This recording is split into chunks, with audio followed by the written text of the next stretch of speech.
नमस्कार। सुबह के 9 बज चुके हैं और हाजिर है हम सुबह 9 बजे लेकर। मैं हूं प्रीति। आइए एक नजर डालते हैं हेडलाइंस पर।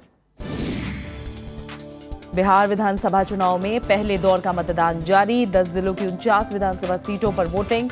स्टिंग मामले में शहरी विकास मंत्री अवधेश प्रसाद कुशवाहा का इस्तीफा।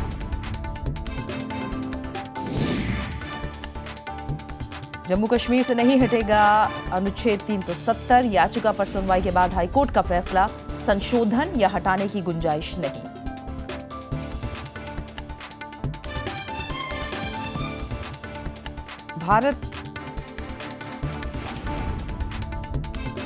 भारत का विश्व बैंक साझेदारी को लेकर भी एक नई खबर है, उसकी आपको बताएंगे। व्यवस्था में सुधार पर जोर भारत की तरफ से दिया गया है। तमाम ऐसी खबरें हैं जिन पर विस्तार से नजर डालेंगे। आइए हम शुरुआत कर लेते हैं। आज सबसे पहले बात होगी बिहार विधानसभा चुनाव से जुड़ी खबरों की, जहां आज पहले दौर के लिए वोटिंग हो रही है। 10 जिलों की 49 सीटें हैं जहां आज मतदान हो रहा है।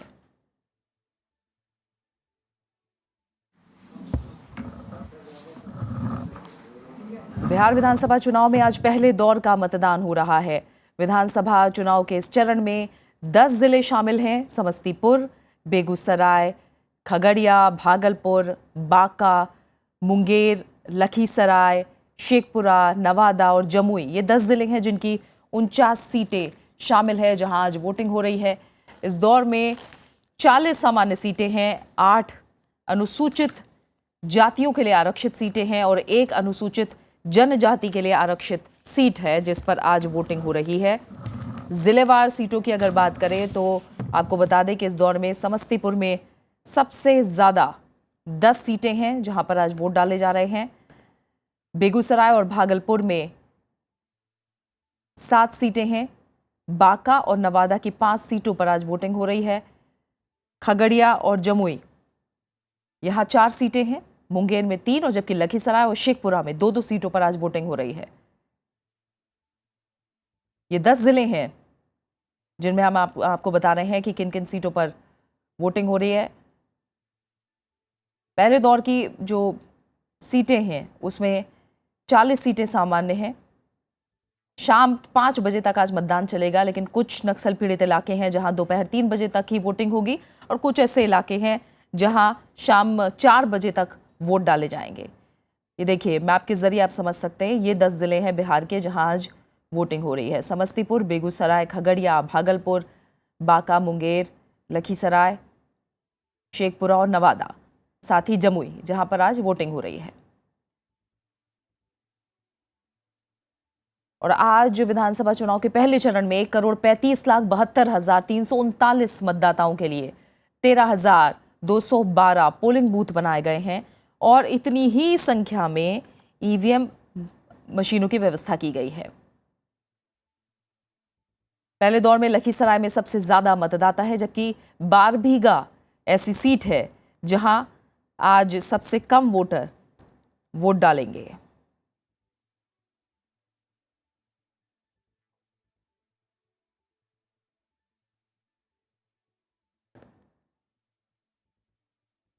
सुबह 7 बजे से वोटिंग शुरू हो गई है। शाम 5 बजे तक मतदान चलेगा। आज के मतदान के जरिए सूबे के 1,35,00,000 से ज्यादा मतदाता, 583 उम्मीदवारों की किस्मत ईवीएम में कैद कर देंगे। जो मोटर बोट्स हैं वो आवश्यकता अनुसार मतलब सभी डिस्ट्रिक्ट्स में डिप्लॉयड हैं। हेलीकॉप्टर्स और ड्रोन से ये संख्या एग्जैक्टली बता नहीं पाएंगे, बट जितना की ज़रूरत है उतना इसमें ड्यूटी में रहेगा। हर एक मतदान केंद्र में जो सिक्योरिटी कवर है that would be provided by central armed police force 100%। और आज के मतदान के जरिए सूबे के 1,35,00,000 से ज्यादा मतदाता 583 उम्मीदवारों की सियासी तकदीर का फैसला करेंगे। उम्मीदवारों की बात करें तो इस दौर में 49 सीटों पर सबसे ज्यादा पर बीएसपी 41 उम्मीदवार अपने उतारे हैं। 27 पर बीजेपी, 25 पर सीपीआई, 24 पर जेडीयू, 17 पर आरजेडी, 13 पर लोक जनशक्ति पार्टी, 12 पर सीपीएम, 8 पर कांग्रेस, 6 पर आरएलएसपी और 6 पर एनसीपी भी चुनाव लड़ रही है। तो किस पार्टी के कितने उम्मीदवार हैं ये आप देख पा रहे हैं। इसके अलावा 210 उम्मीदवार दूसरी पार्टियों के भी आज चुनाव मैदान में हैं और 194 निर्दलीय उम्मीदवार भी चुनाव मैदान में किस्मत आजमा रहे हैं। कुल मिलाकर 583 उम्मीदवारों की किस्मत आज के दौर में चुनाव के जरिए दांव पर लगी हुई है, जिनमें 54 महिलाएं शामिल हैं। 3 सीटें ऐसी हैं जहां 16 से ज्यादा उम्मीदवार चुनाव मैदान में हैं। 2010 के विधानसभा चुनाव के नतीजों की अगर बात करें तो आज जिन 49 सीटों पर वोट डाले जा रहे हैं, उन सीटों में पिछले चुनाव में जेडीयू को 29 सीटें हासिल हुई थी। वहीं बीजेपी ने 13 सीटों पर कब्जा किया था। आरजेडी को 4 सीटें मिली थी, जबकि कांग्रेस, सीपीआई और जेएमएम को एक एक सीट पर जीत हासिल हुई थी। बात सुरक्षा व्यवस्था की करें तो चुनाव आयोग ने शांतिपूर्ण और निष्पक्ष चुनाव के लिए 10 जिलों की सभी 49 सीटों पर सुरक्षा के कड़े बंदोबस्त किए हैं। नक्सल पीड़ित विधानसभा क्षेत्रों में ड्रोन के जरिए नजर रखी जा रही है। वहीं बड़ी तादाद में बिहार पुलिस के साथ साथ अर्धसैनिक बलों की तैनाती भी की गई है। बिहार विधानसभा में इस बार सुरक्षा के हाईटेक तरीके अपनाए जा रहे हैं।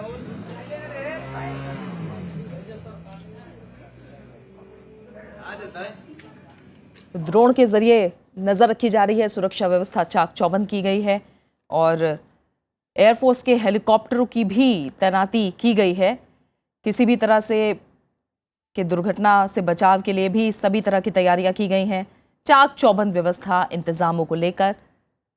और आज सुबह 7 बजे से वोटिंग जारी है। समस्तीपुर में हमारे संवाददाता रवीन सिंह शोरान मौजूद हैं।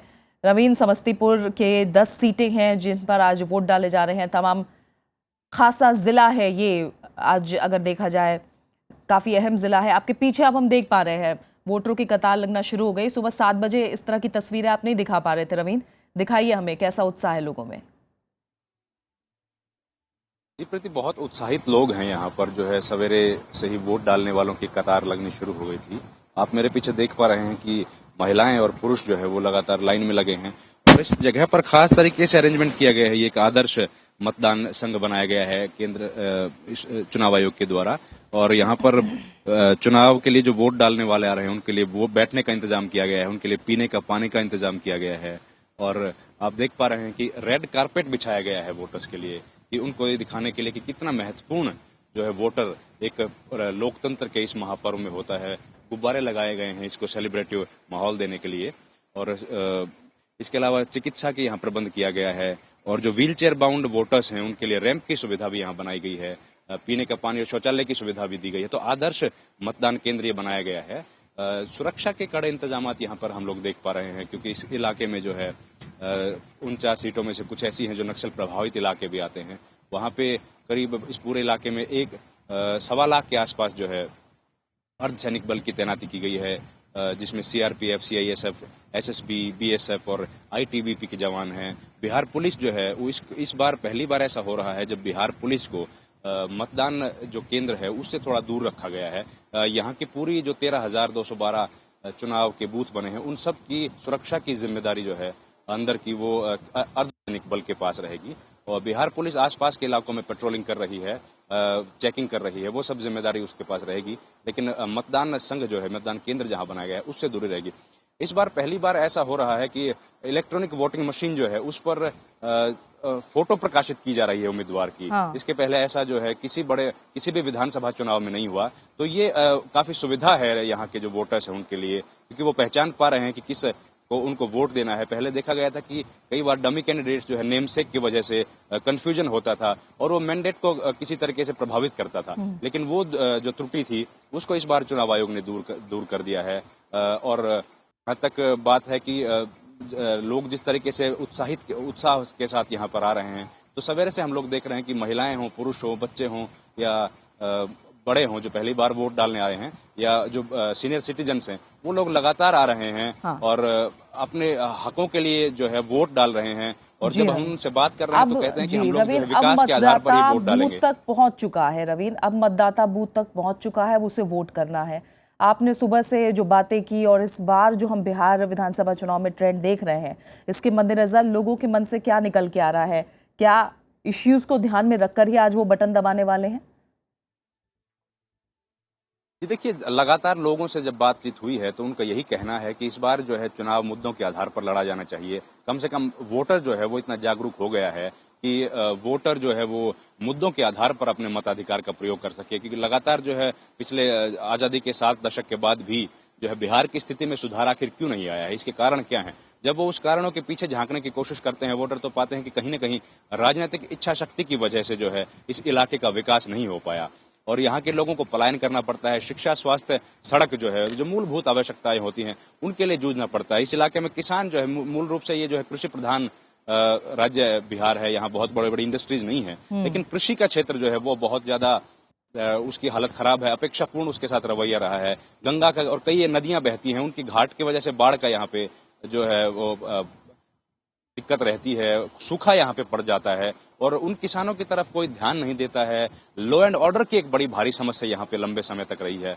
कानून व्यवस्था की वजह से यहाँ पे अपहरण नाम का एक जो उद्योग था उसका बहुत फलना फूलना हुआ था, जिसके बाद अब जब नीतीश सरकार आई है तो उसमें कुछ कंट्रोल यहाँ के लोग कह रहे हैं कि अब जो है कानून व्यवस्था में सुधार हुआ है। लेकिन दूसरे स्टेट्स के मुकाबले में जब करते हैं कि वहां पे इससे भी बेहतर है, तो यहाँ पे भी जो है बेहतरी की और गुंजाइश बाकी है। इन तमाम मुद्दों के आधार पर जो है चुनाव लड़ा जा रहा है। लेकिन चुनाव प्रचार के दौरान जिस तरीके से बातें उठी जातिवाद को लेकर के या बीफ के मुद्दे को लेकर के, उन पे यहाँ के लोग जो है वो ज्यादा ध्यान नहीं दे रहे हैं। कम से कम कह तो यही रहे हैं कि हम लोग जो है विकास के नाम पर वोट डालेंगे और इस जो स्टेट है, जो ऐतिहासिक स्टेट है, डेमोक्रेसी जो है यहाँ पे जन्म होता है 3,500 साल पहले, लेकिन ये आज भी पिछड़ा हुआ एक राज्य। बिल्कुल जल्दी सामने आएगा। आज मतदाता घर से निकल चुके हैं, पहले दौर का मतदान जारी है। समस्तीपुर से हमारे संवाददाता रविंद्र सिंह शोरान ने हम तक जानकारी पहुंचाई, इसके लिए आपका बहुत बहुत शुक्रिया।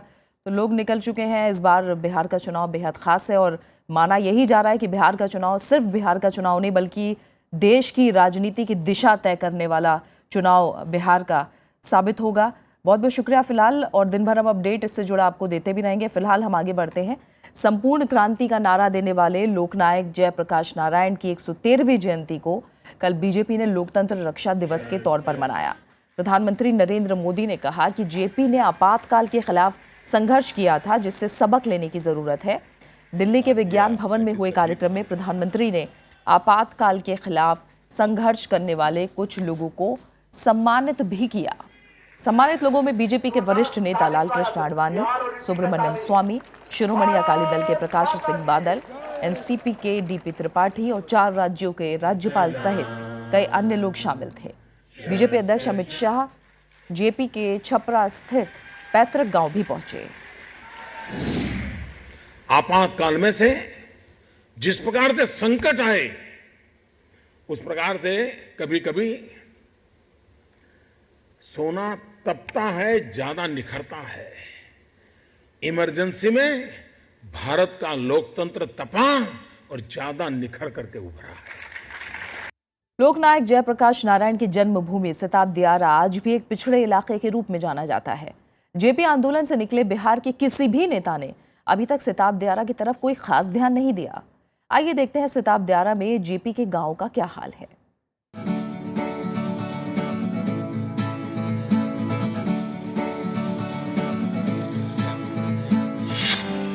संपूर्ण क्रांति का नारा देने वाले जयप्रकाश नारायण का गांव सिताब दियारा। सिताब दियारा गांव की पहचान आज जेपी से है। उत्तर प्रदेश से सटे और बिहार के छपरा जिले में स्थित सरयू नदी पर बसे इस गांव में आजादी के करीब 7 दशक बाद भी सड़क नहीं पहुंची है। सिताब दियारा पहुंचने के लिए पहले उत्तर प्रदेश जाना पड़ता है। बिहार में सरकारें आईं और गईं, लेकिन यहां तक पुल नहीं बना। लालू का भी काल चला गया, विकास नहीं हुआ। नीतीश का भी काल चला गया, विकास नहीं हुआ। अब एक बार नरेंद्र मोदी ने, भारत सरकार ने इसको जयप्रकाश नारायण नगर लाला टोला को, जयप्रकाश जी की जन्मभूमि को राष्ट्रीय स्मारक, जयप्रकाश फाउंडेशन को राष्ट्रीय स्मारक घोषित किया है। जनता को एक बहुत बड़ी उम्मीद जगी है। जेपी के गांव के बाद अब उनके पुश्तैनी घर की हालत देखिए। जेपी 1977 के आंदोलन के वक्त भी यहीं रहे थे। उनके आंदोलन से कई शिष्य निकले और राज्य से लेकर केंद्र सरकार में महत्वपूर्ण पदों पर रहे, लेकिन जेपी चुनाव में याद किए गए और फिर भुला दिए गए। हमारे पास कोई सुविधा नहीं है, नहीं मेरे जगह जमीन है, न मेरे पेंशन है, नहीं मेरे पास कुछ है। एक लड़का एक लड़की है, वो अपना कमाता है, पेट काट के हमको पालता है। इस विधानसभा चुनाव में भी जेपी का नाम सभी दल और गठबंधन ले रहे हैं, लेकिन 25,000 की आबादी वाले इस गांव के लोग अब नेताओं के आश्वासनों से थक चुके हैं। सिर्फ राजनीतिक लोग अपनी राजनीतिक रोटियां ही सेकते हैं और जब वोट की राजनीति करनी होती है तो जेपी जी याद आते हैं और जेपी जी के याद आते हैं, उनका घर याद आता है और यहाँ पर तमाम घोषणाएं की जाती है और घोषणाएं घोषणा तक ही सीमित रह जाती है। छपरा विधानसभा के अंतर्गत आने वाले इस इलाके में नदी से होने वाला कटाव, अतिक्रमण, बेरोजगारी और अवैध शराब का कारोबार मुख्य समस्याएं हैं। रविंद्र सिंह शरण, राज्यसभा टीवी। और फिलहाल यहाँ एक छोटे से ब्रेक के लिए रुक रहे हैं। ब्रेक के बाद दिखाएंगे विश्व बॉक्सिंग चैंपियनशिप में भारत के शिव थापा ने कांस्य पदक किया अपने नाम।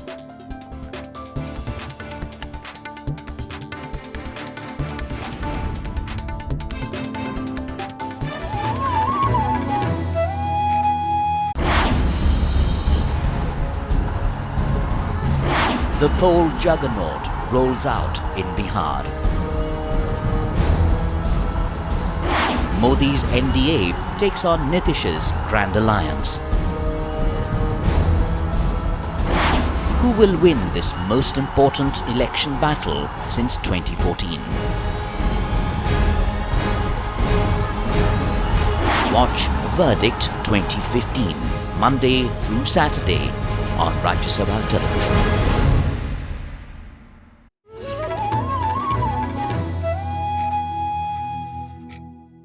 ब्रेक के बाद आपका स्वागत है। ये रुख कुछ और अहम खबरों का करते हैं। जम्मू कश्मीर हाई कोर्ट ने संविधान की धारा 370 को, इससे जुड़ी हम खबर आपको दिखाते हैं। फिलहाल हम दूसरी खबरों का रुख करते हैं। प्रधानमंत्री नरेंद्र मोदी ने आरक्षण नीति खत्म करने की अफवाहों को सिरे से खारिज कर दिया है। मुंबई में कल अंबेडकर स्मारक की आधारशिला रखने के बाद उन्होंने कहा कि आरक्षण को लेकर उनकी सरकार के बारे में झूठ फैलाया जा रहा है। प्रधानमंत्री ने कहा कि झूठ फैलाना और समाज को आतंकित करना बंद होना चाहिए। प्रधानमंत्री नरेंद्र मोदी ने रविवार को मुंबई में इंदो मिल्स परिसर में अंबेडकर स्मारक की आधारशिला रखी। उन्होंने कहा कि सरकार ने अंबेडकर के जीवन से जुड़ी 5 प्रमुख जगहों को पंच तीर्थ के रूप में विकसित करने की योजना शुरू की है। साथ ही अंबेडकर के जीवन के बारे में जागरूकता फैलाने के लिए 26 नवंबर को संविधान दिवस मनाने का भी ऐलान किया। प्रधानमंत्री नरेंद्र मोदी ने इस बात से भी इनकार किया कि उनकी सरकार आरक्षण व्यवस्था रद्द करने वाली है। आरक्षण हटा देंगे, आरक्षण हटा देंगे, आरक्षण हटा देंगे। फिर हमारी दिल्ली में सरकार बनी, फिर तूफान खड़ा कर दिया। बाबा साहब आंबेडकर ने हमें जो दिया है, उसी ने देश को एक ताकत दी है और उस ताकत को कोई रोक नहीं सकता है। मेरे भाइयों बहनों, कोई रोक नहीं सकता। प्रधानमंत्री ने मुंबई में देश के सबसे बड़े कंटेनर बंदरगाह जवाहरलाल नेहरू बंदरगाह न्यास में 7,900 करोड़ रुपए की लागत वाले चौथे टर्मिनल की आधारशिला भी रखी। उन्होंने कहा कि इससे अगले 2 साल में बंदरगाह की क्षमता दोगुनी से भी अधिक हो जाएगी। भारत को भी एक वैश्विक आर्थिक वातावरण में अपना स्थान बनाने के लिए हमारे पोर्ट सेक्टर को मजबूत करने की आवश्यकता है, उसका विस्तार करने की आवश्यकता है, उसका विकास करने की आवश्यकता है। इसके अलावा प्रधानमंत्री ने मुंबई में 2 नई मेट्रो लाइन की आधारशिला भी रखी। Bureau report, Rajya Sabha TV. Jammu Kashmir high court ने संविधान की धारा 370 को लेकर कल एक अहम फैसला दिया है। हाईकोर्ट ने कहा है कि जम्मू कश्मीर को विशेष राज्य का दर्जा देने वाला अनुच्छेद 370 स्थायी है, इसलिए इसे हटाने या इसमें किसी संशोधन की गुंजाइश नहीं बनती। साथ ही अदालत ने यह भी कहा कि अनुच्छेद 35A राज्य में लागू कानूनों को सुरक्षा प्रदान करता है और जम्मू कश्मीर भारत के दूसरे राज्यों की तरह नहीं है। कोर्ट के मुताबिक जम्मू कश्मीर को सीमित संप्रभुता हासिल है, इसलिए इसे विशेष राज्य का दर्जा दिया गया है।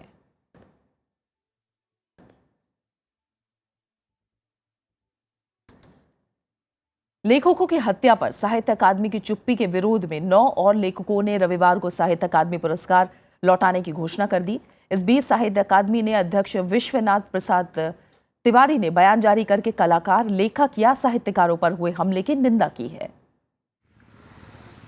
हाल में हुई सांप्रदायिक हिंसा की घटनाओं और अभिव्यक्ति की आज़ादी पर हमले के खिलाफ विरोध जताने वाले लेखकों की सूची बढ़ती जा रही है। इंडियन एक्सप्रेस अखबार के मुताबिक गुजरात के लेखक गणेश देवी समेत 9 लेखकों ने अपना साहित्य अकादमी पुरस्कार लौटाने का ऐलान किया है। इनमें मंगलेश डबराल, राजेश जोशी, एन शिवदास, कुमवीर भद्रप्पा, गुरबचन भुल्लर, अजमेर सिंह औलख, आत्मजीत सिंह और कनाडा में रह रहे लेखक वैराम संधू शामिल हैं। कलबुर्गी साहब को साहित्य अकादमी ने एक अवार्ड दिया था और साहित्य अकादमी ने इस हत्या के बारे में एक शब्द से भी अपना निषेध या दुख व्यक्त नहीं किया, तो इससे हमें बड़ा दुख हुआ। कन्नड़ लेखक अरविंद मलगत्ती ने संस्था की आम परिषद से इस्तीफा दे दिया है, तो मलयालम और अंग्रेजी भाषा के कवि के सचिदानंदन पहले ही साहित्य अकादमी से नाता तोड़ चुके हैं। Argument, debate, that is the soul of democracy, and instead of arguing and debating, if you have a different opinion, if you are going to kill people who have a different opinion, our democracy has no future. So a lot of writers are very much concerned and very much worried. इस बीच साहित्य अकादमी ने कहा है कि वो अभिव्यक्ति की आज़ादी और धर्मनिरपेक्ष मूल्यों के लिए प्रतिबद्ध है। अकादमी के अध्यक्ष विश्वनाथ प्रसाद तिवारी ने कहा कि अकादमी कलाकार, लेखक या साहित्यकारों पर कहीं भी हुए हमले की निंदा करती है।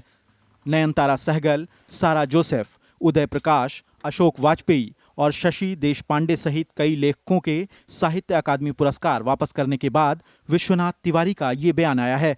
Bureau report, Rajya Sabha TV. वायुसेना में महिलाओं को फाइटर पायलट के तौर पर शामिल करने के प्रस्ताव के बीच सशस्त्र बलों ने भी उन्हें लड़ाकू भूमिका देने पर विचार किया जा रहा है। रक्षा मंत्री मनोहर पर्रिकर ने कल मुंबई में आयोजित एक कार्यक्रम में ये बात कही। इससे पहले वायुसेना दिवस के मौके पर एयर चीफ मार्शल अरूप रहा ने कहा कि वायुसेना ने महिलाओं को फाइटर पायलट के तौर पर शामिल करने का प्रस्ताव दिया है। महिलाएं वायुसेना में ट्रांसपोर्ट विमान उड़ा रही हैं। सेना में भी महिलाओं को मेडिकल, शिक्षा और प्रशासनिक कोर में अभी तैनाती दी जाती है। भारत ने विश्व बैंक ग्रुप की हिस्सेदारी व्यवस्था में सुधारों पर जोर दिया है ताकि दुनिया की अर्थव्यवस्था में विकासशील देशों का हिस्सा नजर आए। वित्त मंत्री अरुण जेटली ने पेरू की राजधानी लीमा में विश्व बैंक और अंतर्राष्ट्रीय मुद्रा कोष की विकास समिति के पूर्ण अधिवेशन में ये बात कही। जेटली ने विश्व बैंक की पूंजी में बढ़ोतरी की मांग भी की है ताकि विकास के लिए वित्तीय जरूरतों को पूरा किया जा सके। उन्होंने इस बात पर भी जोर दिया कि विकसित देशों को जलवायु परिवर्तन से निपटने के उपायों के लिए सालाना $100 अरब संसाधन जुटाने की अपनी प्रतिबद्धता पूरी करनी चाहिए। उन्होंने कहा कि ये संसाधन नए और अतिरिक्त शुल्कों से जुटाए जाने चाहिए। पश्चिम एशिया के 3 देशों की यात्रा के दूसरे चरण के तहत राष्ट्रपति प्रणब मुखर्जी आज फिलिस्तीन में होंगे। इससे पहले कल राष्ट्रपति मुखर्जी ने जॉर्डन में शाह अब्दुल्ला और प्रधानमंत्री अब्दुल्ला इंसोर से मुलाकात की। दोनों देश आतंकवाद के खिलाफ सहयोग पर सहमत हुए हैं। इसमें आईएस के खतरे का मुद्दा भी शामिल रहा और सीरिया की स्थिति पर भी चर्चा हुई। राष्ट्रपति प्रणब मुखर्जी ने पाकिस्तान का संदर्भ देते हुए कहा कि पड़ोसी देशों से आतंकवाद भारत के लिए सुरक्षा खतरा बना हुआ है। उन्होंने कहा कि इससे निपटना अंतर्राष्ट्रीय समुदाय की प्राथमिकता होनी चाहिए। जॉर्डन ने संयुक्त राष्ट्र में भारत की स्थायी सदस्यता का भी समर्थन किया है। जॉर्डन यूनिवर्सिटी में संबोधन के दौरान उन्होंने जहां स्वतंत्र फिलिस्तीन देश पर भारत के समर्थन की बात दोहराई, तो वहीं इजराइल के साथ सहयोग बढ़ाने पर भी जोर दिया। राष्ट्रपति को जॉर्डन यूनिवर्सिटी ने मानद पीएचडी उपाधि से भी सम्मानित किया गया। भारत और जॉर्डन के बीच मर्चेंट शिपिंग, राजनयिकों के प्रशिक्षण, आईटी, सांस्कृतिक आदान प्रदान और मीडिया पर 6 समझौते हुए। इसके अलावा शैक्षिक सहयोग पर भारतीय और जॉर्डन यूनिवर्सिटी के बीच 10 सहमति पत्रों पर हस्ताक्षर हुए। फिलिस्तीन के बाद राष्ट्रपति 6 दिनों के दौरे के आखिरी चरण में कल इजराइल जाएंगे। Developing countries we require energy for the overall development of our citizens. Food, health, education, better living standard, job. Large number of job creation in Indian economy is absolutely necessary. And for that we want to make investment. Delhi में चल रहे CMS वातावरण film festival के बीच ही पानी बचाने की मुहिम पर जागरूकता के लिए वॉक फॉर पीस नाम से एक मार्च का आयोजन किया गया। कल ये मार्च राजीव चौक मेट्रो स्टेशन से एनडीएमसी कन्वेंशन सेंटर तक आयोजित किया गया। यहीं पर फिल्म फेस्टिवल चल रहा है। जल संरक्षण की मुहिम चलाने वाले और वाटरमैन के नाम से विख्यात मैग्सेसे पुरस्कार विजेता की इस मुहिम को संयुक्त राष्ट्र ने भी मान्यता दी है। इस फिल्म फेस्टिवल की थीम भी जल संरक्षण रखी गई है। इतने सारे लोग यदि सड़क पर पैदल चल रहे हैं एक कॉज के लिए, तो उसमें से एक रियलाइजेशन कराने का एक वातावरण निर्माण होता है। तो मैं समझता हूँ कि ऐसी यात्राएं हमारे मन में एहसास पैदा करती हैं कि हमें अपने कॉमन फ्यूचर को बेहतर बनाने के लिए अब कुछ न कुछ करना ही पड़ेगा। कुछ अहम अंतर्राष्ट्रीय खबरें। नेपाल के नए प्रधानमंत्री केपी शर्मा ओली आज शपथ लेंगे। नए संविधान के तहत कल नेपाल की संसद ने मतदान के जरिए ओली का चुनाव किया। उन्होंने नेपाली कांग्रेस से उम्मीदवार और पूर्व प्रधानमंत्री सुशील कोइराला को हराया था। प्रधानमंत्री नरेंद्र मोदी ने नेपाल के नए प्रधानमंत्री को फोन करके बधाई दी और नेपाल से संबंधों को और मजबूत करने पर जोर दिया। लेकिन इन सब के बीच नेपाल में लगभग 2 महीने से चल रहा मधेसी आंदोलन जारी है।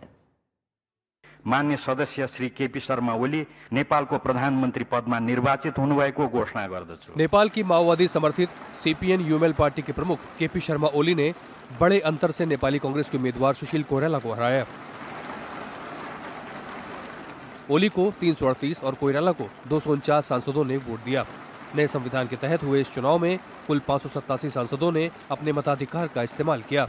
It's good, it's positive. And the responsibility and trust which I got, I fulfilled that wholeheartedly with my heart and my mind, with the cooperation of other parties and MPs and leaders and the people. Bharat के प्रधानमंत्री नरेंद्र मोदी ने खड़ग प्रसाद शर्मा ओली के निर्वाचन के तुरंत बाद उन्हें phone करके जीत की बधाई दी और नेपाल के साथ मजबूत संबंधों पर जोर दिया। उन्होंने ओली को भारत आने का न्योता भी दिया। नेपाल के पूर्व प्रधानमंत्री सुशील कोइराला ने भी ओली को बधाई दी है। ये प्रजातंत्र का एक अभ्यास हमने शुरू किया है कि मध्यपाती सिस्टम और मध्यपाती सिस्टम में बहुलवाद का स्थान ये वो हम इंट्रोड्यूस करना नई सरकार का स्वागत करते हैं आप? बिल्कुल, अब नई सरकार आई है उनको पूरा हैंडशेक करके आ रहे हैं। नेपाल में प्रधानमंत्री के पद के लिए आम राय नहीं बन पाने की वजह से चुनाव की नौबत आई थी। हालांकि माओवादी समर्थित ओली का पलड़ा शुरू से भारी माना जा रहा था, लेकिन दूसरी ओर नेपाल में नए संविधान का विरोध भी जारी है। नए संविधान में गैर बराबरी के आरोप लगा रहे मधेशियों के आंदोलन के लगभग 2 महीने हो गए हैं। मधेशी विरोध के चलते ही भारतीय सीमा पर खड़े करीब 5000 ट्रक नेपाल में सिर्फ आंशिक तौर पर प्रवेश कर पा रहे हैं, जिससे नेपाल जरूरी सामानों की किल्लत का सामना कर रहा है। Bureau report, Rajya Sabha TV. और खबरें खेल की दुनिया से। T20 सीरीज में दक्षिण अफ्रीका के सामने घुटने टेकने के बाद टीम इंडिया 5 मैचों की वनडे सीरीज का पहला मैच भी हार गई।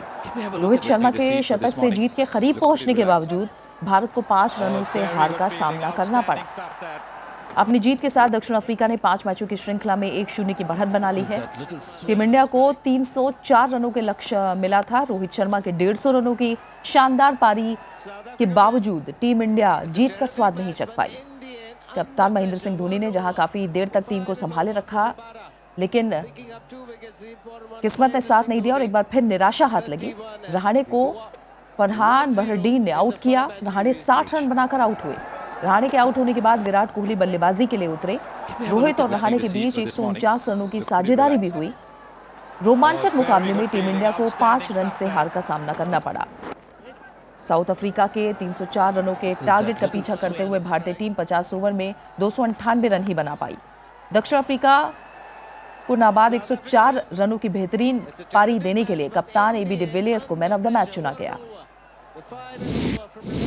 We should have won this game, but it's all about how you play cricket. It's not about what should have happened. Well, I think close games like that bring the fans to the game, and that's what it's all about. Well done to the Indian team. I thought they played a great game, and I'm very happy that we came out on top. वहीं विश्व boxing championship में भारत के शिव थापा ने कांस्य पदक अपने नाम किया है। इस जीत के साथ शिव थापा विश्व चैंपियनशिप में मेडल हासिल करने वाले तीसरे भारतीय बने हैं। इससे पहले सिर्फ विजेंद्र सिंह और विकास कृष्णन ही मेडल जीत पाए हैं। शिव थापा को उज़्बेकिस्तान के म्योदजोन के हाथों 1-2 से हार झेलनी पड़ी। अगर शिव थापा ये बाउट जीत जाते तो ओलंपिक में उनका टिकट पक्का हो जाता, लेकिन अभी भी एक उम्मीद बाकी है। अगला बाउट 15 अक्टूबर को सेमीफाइनल में हारने वाले मुक्केबाजों के बीच होगा, जिसमें जीतने वाले को ओलंपिक का टिकट मिल सकता है। और अब आखिर में एक नजर हेडलाइंस पर। बिहार विधानसभा चुनाव में पहले दौर का मतदान जारी। 10 जिलों की 49 विधानसभा सीटों पर वोटिंग। स्टिंग मामले में शहरी विकास मंत्री अवधेश प्रसाद कुशवाहा का इस्तीफा। जम्मू कश्मीर से नहीं हटेगा अनुच्छेद 370, याचिका पर सुनवाई के बाद हाईकोर्ट का फैसला, संशोधन या हटाने की गुंजाइश नहीं। भारत का विश्व बैंक की हिस्सेदारी व्यवस्था में सुधार पर जोर। वित्त मंत्री अरुण जेटली ने की वैश्विक बैंक की पूंजी में बढ़ोतरी की मांग। आतंकवाद के खिलाफ लड़ाई में जॉर्डन करेगा सहयोग। आईटी और शिक्षा समेत भारत और जॉर्डन में 6 समझौते। आज फिलिस्तीन के दौरे पर राष्ट्रपति। और नेपाल के नए प्रधानमंत्री केपी शर्मा ओली आज लेंगे शपथ। प्रधानमंत्री नरेंद्र मोदी ने दी बधाई। नेपाल से संबंध मजबूत करने पर दिया जोर।